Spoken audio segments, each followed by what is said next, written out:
আজকে আমি বানাবো কাঁঠাল চিংড়ি। প্রথমে চিংড়িগুলোকে কেটে বেছে পরিষ্কার করে ধুয়ে নেব। তারপরে নুন হলুদ মেখে রেখে দেব কিছুক্ষণের জন্য। তারপর কাঁঠালগুলোকে কেটে আমি সেদ্ধ করে নেব। পরে চিংড়িগুলোকেও ভেজে নিচ্ছি। ভাজা হয়ে গেলে আমি এবার তুলে নেব। তারপরে কড়াতে তেল দিয়ে তেজপাতা ফোড়ন দিয়ে আমি পেঁয়াজগুলো দিয়ে দেব। পেঁয়াজগুলো দিয়ে দিলে একটু ভাজা ভাজা হয়ে গেলে কাঁঠাল দিয়ে দেব। দিয়ে হলুদ লবণ দিয়ে মশলা দিয়ে আমি নেড়েচেড়ে নেব। পরে আমি চিংড়িগুলো দিয়ে দিচ্ছি। এগুলো দিয়ে ভালো করে নেড়েচেড়ে নেব। তারপরে আমি জল দিয়ে দিচ্ছি।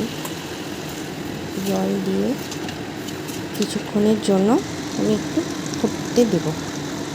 প্রায় হয়ে এসছে আমাদের কাঁঠাল চিংড়ি। রেডি হয়ে গেল আমাদের কাঁঠাল চিংড়ি।